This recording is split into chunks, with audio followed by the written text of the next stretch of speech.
boys and girls? Welcome back to episode 14 of the What's Next on Basketball podcast. I am your host, as always, Jeremy, and again, we're here for another episode. I know I'm kind of late.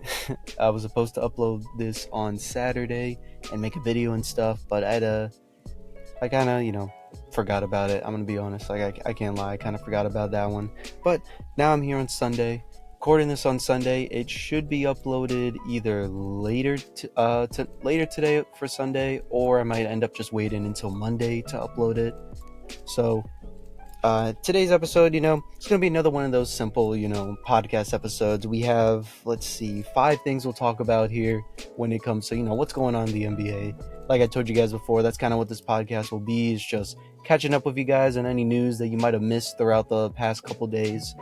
And yeah, without further ado, let's see what's going on in the basketball world. Now, the first thing we'll talk about is actually about the Los Angeles Lakers. So for those of you that don't know, ever since the in-season tournament, the Los Angeles Lakers won the in-season tournament against the Indiana Pacers in the championship round, where they then later celebrated. They did their own banner, and they had a blast. They were celebrating winning the first ever in-season tournament. And ever since then, their team hasn't looked too great. I have it actually written down on my book right now. Their record since the in-season tournament, they have gotten 3 wins and have lost 10 times. The team that was doing absolutely amazing during the in-season tournament is now doing awful. That right there, that's 13 games. That's 13 games since the in-season tournament, and they've only won 3 times. And it's not helping either that their coach, Darvin, is in a lot of heat right now with the media, because a lot of fans think that Darvin should be fired, or he might get fired, because there's been decisions he's been making. Like, for example, one of the big ones that's been talked about a lot was about him putting D'Angelo Russell on the bench. Not even just for the fans, but even amongst people in the organization, Lakers organization, they kind of saw that as very questionable and didn't know why he did that, because it just didn't make sense to them as to why they put him on the bench. So this is probably the first time, honestly, where I can say that it's actually the coach's fault on a team like LeBron's, because usually for LeBron's teams, they always just blame the coach first, because someone has to get the blame. And usually, not just in basketball, but I think in sports overall, it's usually the coach that has to get the end of the stick and get punished for their team just being bad, even though it might just be the player's fault at the end of the day. But this time around, it is actually Darvin's fault, and he's not doing a very good job as the coach. So I have seen recent news as well saying as of right now, it's just speculation if he might get fired or anything. There's no actual real source saying that the Lakers are going to fire him. It's more so people just saying, fire the guy, like he's terrible, blah, blah, blah. But as of right now, he still has his job. The Lakers seem like they still have trust in him, and I guess we'll see where it goes. But I would not be surprised if after the next 5 games, if they do terrible again, that we do start hearing some more voices talking about Darvin being fired. And this is more so just want to talk about, should the Lakers, change things? Is it time for the Lakers to try to either do some trades, blow up the team? What is the path that the Lakers should go on? Because as we know, the Lakers have traded basically most of their picks. I think they only have 2 or 3 picks left that they could use for trades. So they really don't have trade assets. But obviously they have a lot of star players, so I'm sure there'll be people wanting something in return for those players. Now, what is it you do? Do you want to keep going on this run with LeBron and try to win another championship for the Lakers? Or is it time to blow things up? Me personally, I don't think they should go that route yet of blowing the team up, because you still have LeBron, you still have AD, who are both doing phenomenal this season. Even though the team's not doing great, AD and LeBron are doing great. AD especially, he's been on a tear with this team. LeBron, he's just been doing his thing. Austin Reeves has been doing very well. and that's really most of the guys I know of that have been doing good. The rest of the team has just been doing poorly. When it comes to offensively for the team, they're either like basically mid when it comes to like rankings, or they're below average with their offensive game. Defensively, they're just terrible. They're not doing very good defensively. I think they're like top 5 in like whatever stat it is for like, I think rebounding, and actually I think it's just rebounding. Everything else is like just really bad right now. So clearly there needs to be a change that happens. I don't know if you try to look for a trade. I don't know what they could trade for somebody, but you need to do something with this team because I believe they're currently, I can look right here for you guys. Right now, as of recording, the Lakers are 11th. They are the 11th seed right now, right outside of the play-in. They're not even in the play-in right now. So I would say if they miss this year's playoffs, don't be surprised if the Lakers, the organization, looks at each other and says, yeah, I think it's time. Because we know LeBron is coming to an end with his contract, and the rumor, we'll say it's a rumor now because I don't believe LeBron has come out and said it. He might have made, well, actually, no, technically he did come out and say he would like to play with his son, but I don't know if he's officially said, yeah, I'm leaving the Lakers and going to wherever my son goes. And who knows, maybe this is the Lakers trying to pull a Uno reverse card on us and is trying to do really bad this season so they can get Bronny in the draft. You know, maybe they're trying to do some big brain moves. But other than that, if they do bad, then LeBron's definitely going to wherever his son goes. Because that's been the big thing is LeBron going to actually go where his son goes? And I don't know. I mean, it would obviously be a huge, what would be the right word? Just a huge part of LeBron's history if he got to say that he got to, you know, play with his son, and you know, it's a once in a lifetime chance, honestly. So that is understandable there. But again, it's something again the Lakers have to think about because there is a high chance you might lose LeBron. So do you just want to keep going after a championship with a team like this? I don't know. It's really bad what's going on with the Lakers, and I really hope they figure out something because this is just another year that you're wasting for LeBron, another year you're wasting for Anthony Davis, who knows how long he has with the way he always gets injured and stuff all the time. It's just disappointing. So I really hope they figure out something with the Lakers. But let's move on to the next thing here. I don't want to stay too long on that. Because again, it's just I hope the Lakers can figure out something. A change needs to be made. They need to figure out something before the trade deadline. Try to get somebody that would just boost this team and help them on anything, whether it's offensively, defensively. Personally, I think they should try to do defensively. I told you guys many times before, I am a part of the group that thinks defense wins championships. Defense wins championships, and if you don't got good defense, you're not going to make it very far. This next thing we'll talk about is the next 2 points, not points, but the things that I have written down here are both about the same team. And it's about the Golden State Warriors. So the first thing is actually about Jonathan Kuminga. If you guys didn't hear about it, Jonathan Kuminga recently came out in a report saying that he's lost all faith in Steve Kerr and giving him more minutes. I think as of right now this season, Jonathan Kuminga has been averaging around like 18-20 minutes a game. And he just feels like he wants more minutes, but Steve Kerr, for some reason, has just not been giving him that.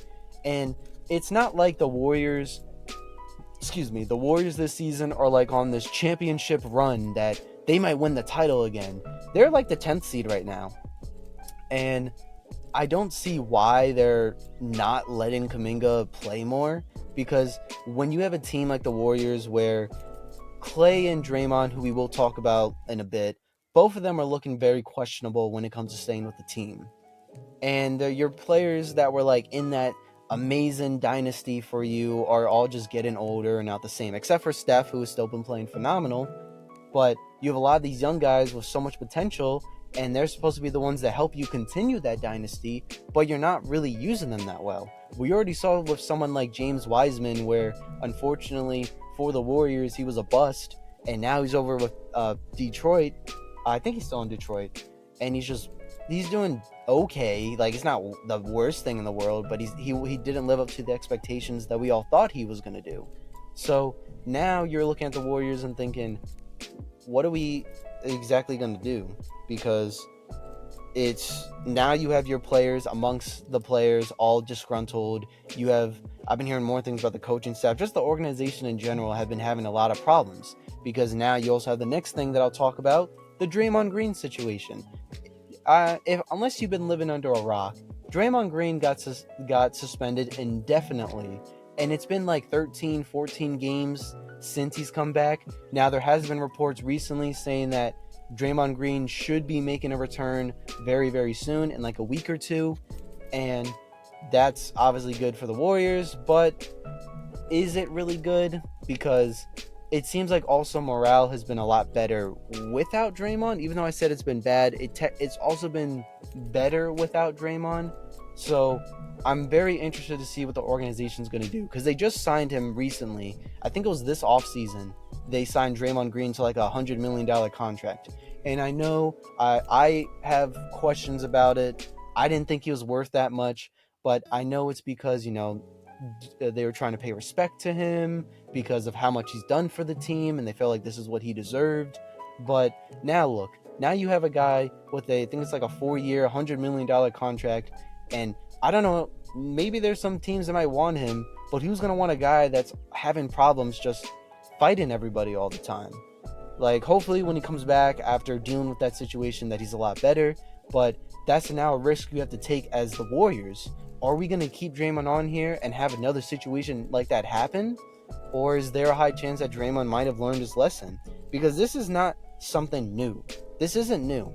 He's done this many, many times throughout his career, and this was just actually the first time in a while where the NBA has just put their foot down and said, all right, Draymond, we're not allowing you to do this anymore, because now you're hurting our players a lot, and we can't have you just going around messing with everybody. So, it's something they have to look at. And then they have the situation of Klay Thompson, where they don't really know if they're going to keep him. I wouldn't personally keep him. I'm sorry, Klay, if you're listening, but it is what it is. You're getting older. The Warriors, I just feel like you haven't been much of a help with the Warriors. It's just one of those things, it's just business. They need to get their team better, and it seems like you might be one of those trade pieces. And then now there's been news earlier this morning that I saw on my phone about Chris Paul and how he's going to be gone for a couple weeks. It's just not looking good for the Warriors. Another team that's wasting their superstar, aka Steph Curry, when it comes to his age and his years left and being good.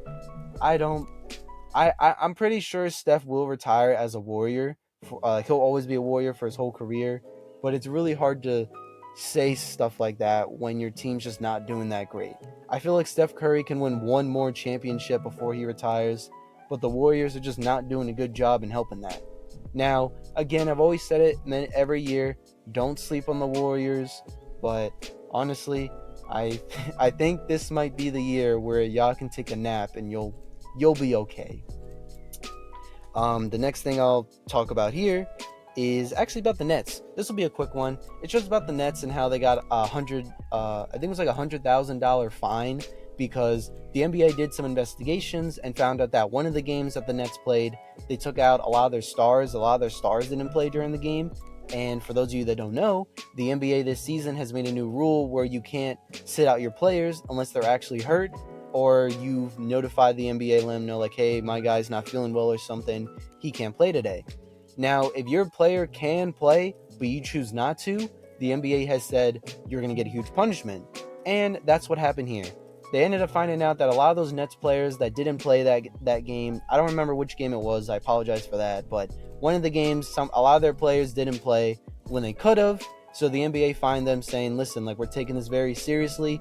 This was a big thing that a lot of our fans and the league has had problems with, where they will just sit out a bunch of players when they don't need to.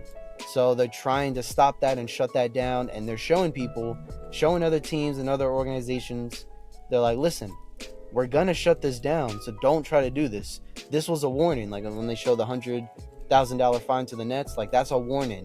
There will be more major consequences if you try to do something like this.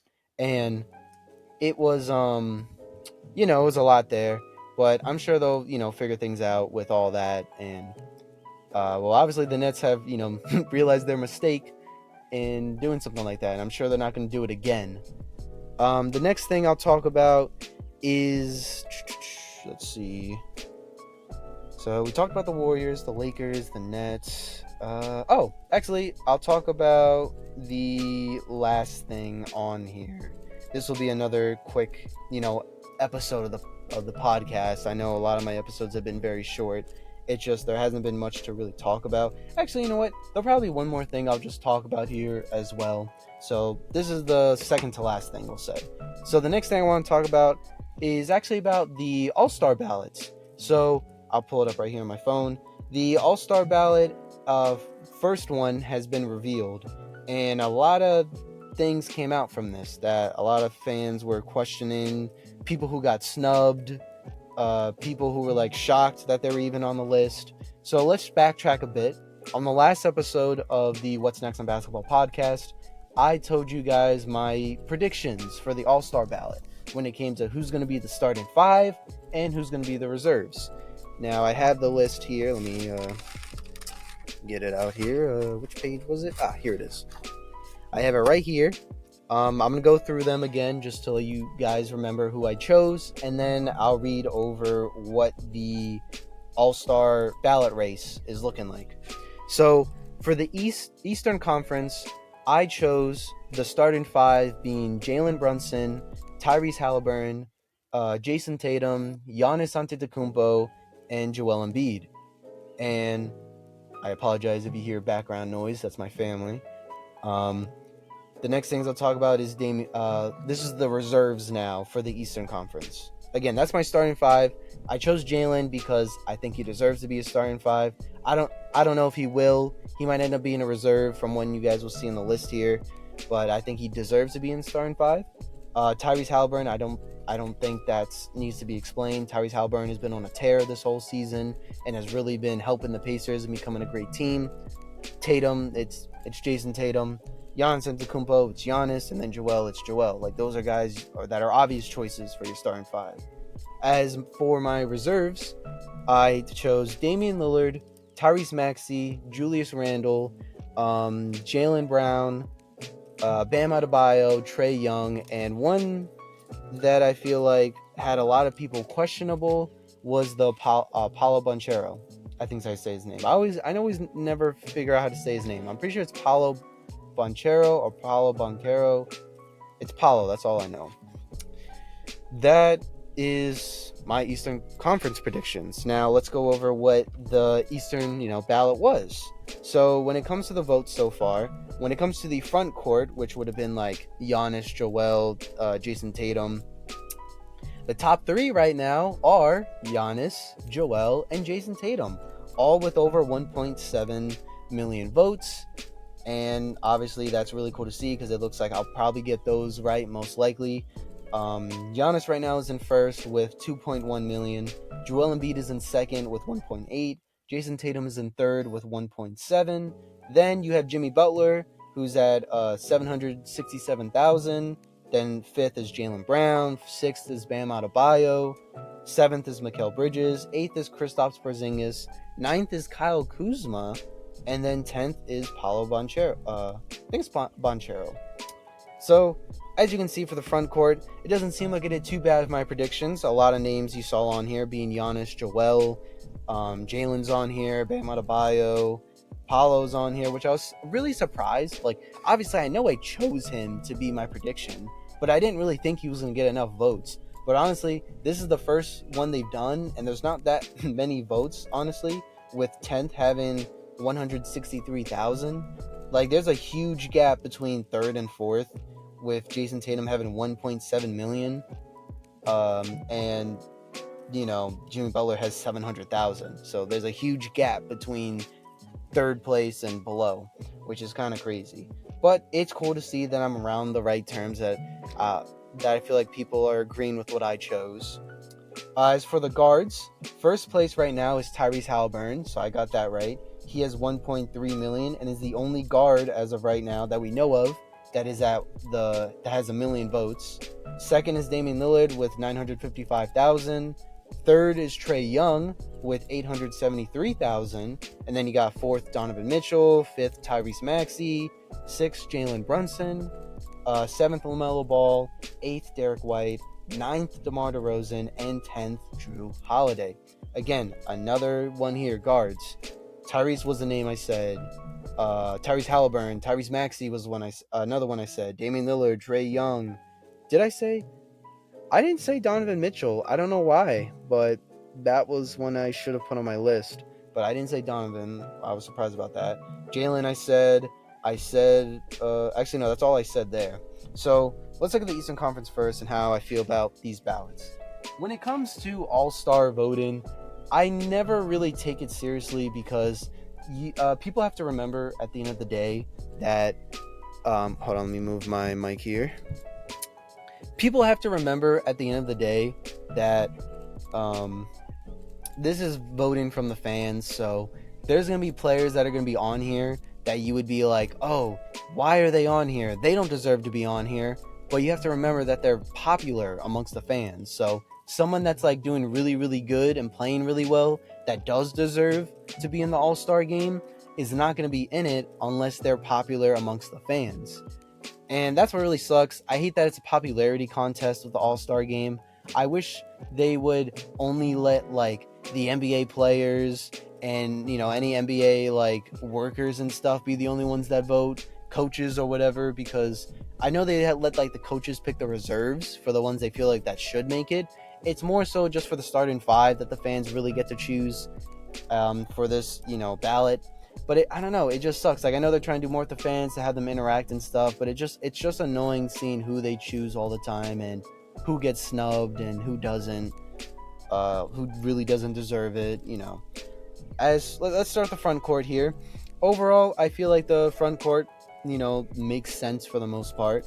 Some that I was really shocked by was Kyle. I really didn't think Kyle was that popular amongst the fans and was going to get that many votes. Same with Paolo. Didn't think he was going to get that. Mikal Bridges was one that I was really shocked about not because I don't think he deserved it. I didn't think fans really knew his game like that, but it seems like people really like Mikal Bridges. Kristaps Porzingis isn't too surprising just because he's on the Celtics and the Celtics are doing very good. You might have seen here that there's a lot of players. In total, there's 1, 2, 3, 4, 5. Actually, the entire starting five is in the All-Star ballot right now for top 10, with it being Drew, Derek White, Kristaps Porzingis, Jalen, and Jason. So that's very interesting to see. Boston fans really, you know, supporting their teams. I wish New York would do that.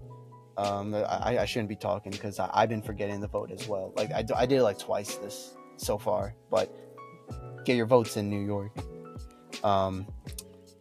As for the guards, again, I don't really know if Drew Holiday is really having an all-star season. Maybe because he's with the Celtics, people again are just liking him. Derek White, even people might be shocked by me saying this, I do think Derek White deserves to be in the All-Star. He's been doing very, very well and has been one of those underrated point guards that I feel like people have just not been appreciating very well. LaMelo Ball shouldn't be too surprising. He was just one of those players I feel like there was people that deserved it more than him. That's honestly really it. I know DeMar DeRozan's on here, but it's DeMar DeRozan, so I'm not too shocked about that. Now let's move on to the Western Conference. So the Western Conference, the picks that I chose, we'll start with the starting five. I chose Luka, Shea, LeBron, Kevin Durant, and Nikola Jokic. For the reserves, I chose Steph, Anthony Edwards, Devin Booker, Anthony Davis, Kawhi Leonard, Paul George, and Lauri Markkanen. I just threw in there just because I don't know. I just said Lauri Markkanen and threw him in there just as like one of those random picks that might wild card picks.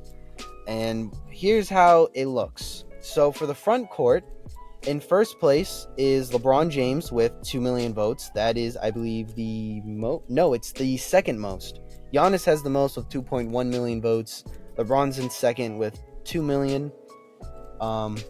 Second is Kevin Durant with 1.8 million. And then third is Nikola Jokic with 1.6. Again, another chance of me getting them right when it comes to the front court. I might be 2 for 2 when it comes to the front court on both teams.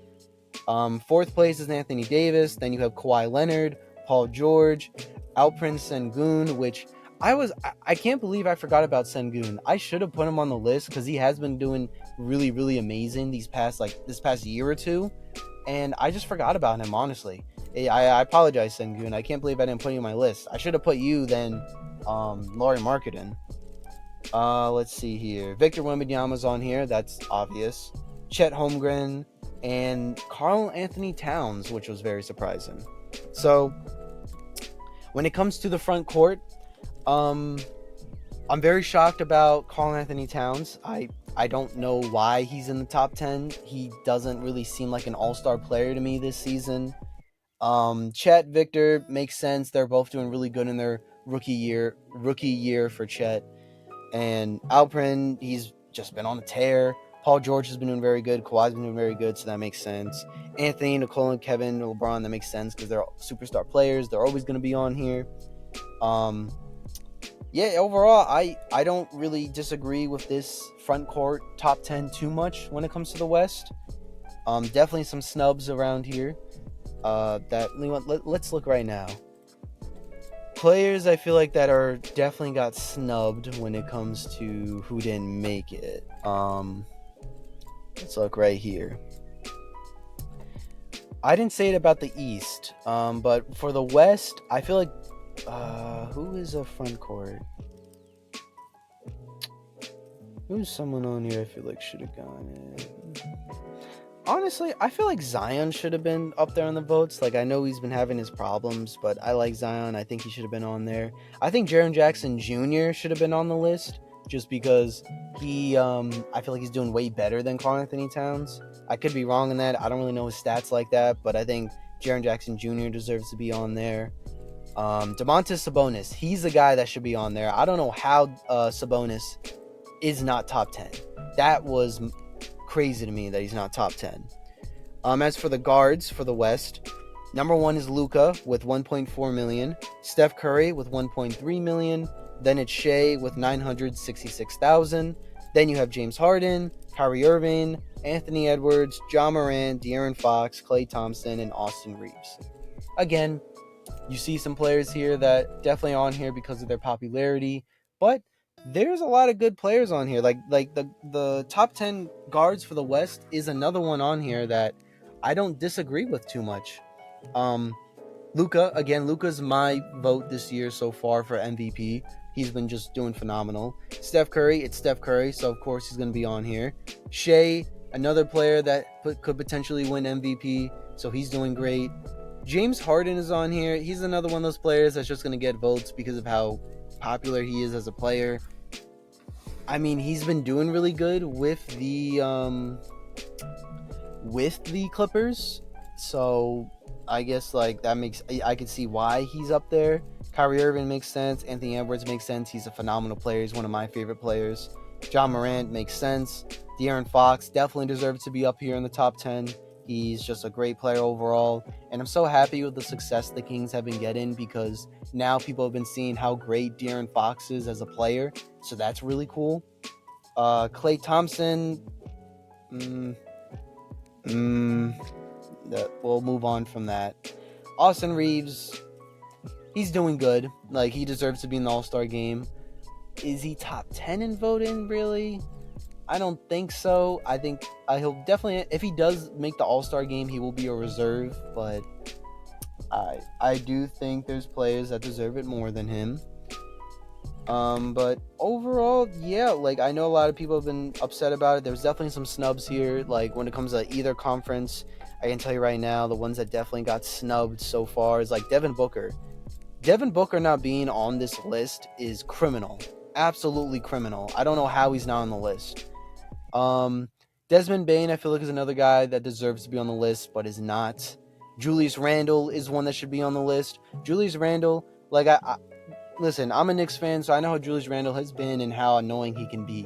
But this season, Julius Randle has been doing phenomenal. He just unfortunately broke the streak, but he was on like a 19-game streak where he was getting like 20-something points every game. and just going on a tear. He definitely deserves to be all-star, and I really hope he's a reserve if he ends up not being. He's not going to be starting 5, but hopefully he ends up being a reserve. Even though the Pistons haven't been doing great, Cade Cunningham I feel like should be another sleeper pick as like a choice for the All-Star game. I was surprised that Brandon Ingram wasn't chose, or like someone like Pascal Siakam. Let's see, anyone else here? Anyone else? I was surprised Jamal Murray wasn't on the list. I don't really know how well he's been doing this season. Maybe he just hasn't been having a great season. But I was really surprised that not a lot of people chose Jamal Murray, just because I thought he was going to get a lot of popularity after winning, an NBA championship. But it doesn't seem like he's really getting that much love. But again, overall, I just want to talk to you guys about it just to see how you guys feel about that. It's not really something you should take to heart. It's a popularity contest at the end of the day. So don't take all those votes as like, oh, that means they're the best player this season. No, it's just that's what fans voted for. But yeah, that's really all it is about the All-Star ballot. And again, I know we're already like 30 minutes in, but I do want to end this episode off with talking about just what I did on Friday. So Friday night, I went to go see the Knicks and the 76ers. Yes, I'm going to talk about this with you guys. You can just skip this or whatever and, go into a different video. But if you're interested in learning about my experience, by all means, sit right here, relax. So Friday, January 5th, I went to go to Philly to go see the Knicks play the 76ers. This was my second game ever, and the second time that I went to go see them face the Sixers, just because that was one of the arenas that's closest to me, and someone that didn't pay much attention to school, I actually realized there's a lot more arenas near me that I could go to. Like, I could have probably gone to the Washington Wizards game, but I ended up not doing it because I didn't know I was that close to them. So there's a more stadiums I would love to go to. I would love to go to New York to go to the MSG arena. But now about the game. The game overall was just me as a Knicks fan. Even though it was awesome to see them win, it was also kind of disappointing because obviously I was rooting for the Knicks to win, and I was telling my friends, I went with like 3 of my friends, and they were like, oh, do you think the Knicks are going to win? And I was like, I do think the Knicks are going to win. I think they have a good chance in beating the 76ers. If they do win, I think it's going to be a very close game. They won, but it was not close whatsoever. Let me actually pull up the final score here, just to show how crazy it was. So they ended up being the 76ers 128-92. And obviously it was a blowout win, and that was a lot of fun to experience. So, we got there I think it was 2 hours before the game, because, I was the driver and I didn't want to be late. So I was like, okay, let's try to go there a bit earlier, because last time we went, there was a lot of traffic, so I didn't want to be held up in traffic too much, which for the most part, we weren't really held up in traffic. It was a pretty good drive throughout the whole thing. We had some moments where, it was a little bit crazy, the drivers, but, we came out safe. And we got there, it was like 5:30, about to be 6 o'clock soon. And we ended up going to the entrance, and stuff, just waiting there. It was cold out that day. It was a little chilly. I didn't bundle up as much as I should that day. And we're sitting there like, man, so the game starts at 7:30. They'll probably let us in at 6. So we're sitting there, and they're like, all right, we're going to let people in at 6. And we were like, oh, awesome. But then they said it was only for season ticket holders. So we had to wait basically an hour until we were allowed in. When we got in, we did our things, used the restroom if we had to, and we went to our seats. Our seats were amazing. We were like section 123. We were like row 6, and it was very close to the arena. The tickets were pretty cheap for where those seats were, and it was just great. I got to, see everything there. Again, it was my second time going, but the first time I feel like it's just so much to take in that you really don't appreciate it that much. So the second time was for me to look at everything again and just appreciate the moment. They had a lot of cool things there, like the dancers, the musicians. They had a cool halftime show. This girl that was like spinning stuff, she was spinning like this drum, this table with like her feet and stuff. It was crazy. Like, I know it sounds weird, but it was crazy. Maybe if I can find the clip online, I'll put it like somewhere on the screen for you guys to see, but it was really cool. The first quarter went pretty okay. I know the Knicks were kind of down a bit, and it was a very close game in the first quarter. Second quarter is where the Knicks started heating up, and we ended up heading to halftime up by 20 points, which was insane. And I ended up celebrating by getting myself an ice cream. Listen, I've been to a couple arenas, whether it was for wrestling, basketball, baseball. That's the best ice cream I've ever had in an arena, bro. It was expensive. That thing was like $8 for this ice cream. The ice cream was like this big, the ice cream, and like this wide, and it was like $8. Like they had one where you could get more ice cream, but it was a souvenir cup, and I was like, I don't want a 76ers souvenir cup. They're not my team. I was gonna buy a jersey, because I wanted to add more jerseys. As you guys can see, if it isn't obvious already, all I really have is Knicks jerseys, and I would love to expand it more by doing more than just Knicks jerseys, because at the end of the day, I'll always be a Knicks fan, but I'm also an NBA fan, and that's why I do, this podcast, and I talk about more than just the Knicks, and I would love to have more variety for you guys than just be known as the Knicks guy. And second half of the game was awesome to watch because Sixers fans were just yelling and screaming. At one point during, I think, the third quarter, it was just a bunch of Knicks fans, a lot of Knicks fans in the arena that game. And, we're obviously, I know Knicks fans are very notorious for being around anywhere when it comes to the NBA. We're able to move around a lot, but there was a lot of Knicks fans that game. And you just kept hearing the chants of like, let's go Knicks and go New York, go. And that was awesome to hear. I had my friend who was a Sixers fan next to me, and he was just super bummed. Like he was just happy to be there, but he was also kind of sad that his team was just like getting demolished. But he did say it was a really fun experience just seeing the crowd and stuff. Because I had told him before that not just for basketball, but for wrestling events, because I told you guys many times in other videos, I'm a very big wrestling fan, mainly just WWE. So I've been to the Wells Fargo Center many times for those shows. And the fans in Philly are just fun. It's not like the Philly fans for like football, because those guys can be a lot. But for like fans that go to the Wells Fargo Center, they're just fun. They're just loud. They're obnoxious. They just entertain all the time. And they were very, very upset during this game and said some interesting words during the game that I can't say on here. And it was just fun. I was just sitting there. I was looking at my friends. I was like, you hear that, guys? And they're like, what do you hear? And I'm like doing this. I'm hearing some amazing music going on. And it's just the fans booing. I think during the middle of the fourth quarter, you actually, like, if you were watching the game, the fans were just walking out. Like, near the end of the game, it was all just Knicks fans just cheering the team on. It was just really fun to see. And I was actually really happy that they won, because I was nervous that I was a curse on the Knicks, because the last time I went, they lost. Not by a lot. They lost by like maybe 8-10 points that game. I think it was double digits, the lead, but it wasn't by a lot. It was like 10. And I thought I was a curse on them, but I'm glad to know, I'm 1-1 going to the game. So that's cool to see. 50% winning percentage when I'm watching the game with them. So hopefully I get to go to more games in the future. I would love to go to one more again this season, whether it's New York or try to go into Philly again. I know there's one next month in Philly. I don't know if I'll be able to make it though, just, money stuff. Even though I love going to the games and stuff, I still got to be responsible with my money. Might go, I don't know yet. Obviously I'll keep you guys posted on that, but it was a fun experience with my friends. Besides one of them went with me last time. The other two, this was their first time going, and they said they loved the experience there. So that's all that matters at the end of the day. I'm just really happy I was able to go with some friends again and just enjoy basketball. But yeah, that was just me geeking out, just telling you guys I really wanted to talk about the game and how cool it was being there. I wore it was my Brunson jersey. I wore the Brunson jersey there. I had this Knicks jacket that my family bought me for Christmas. The ones that you would see them wear during their warm-ups. I had my Knicks hat. I think I can actually find the hat. Let me see.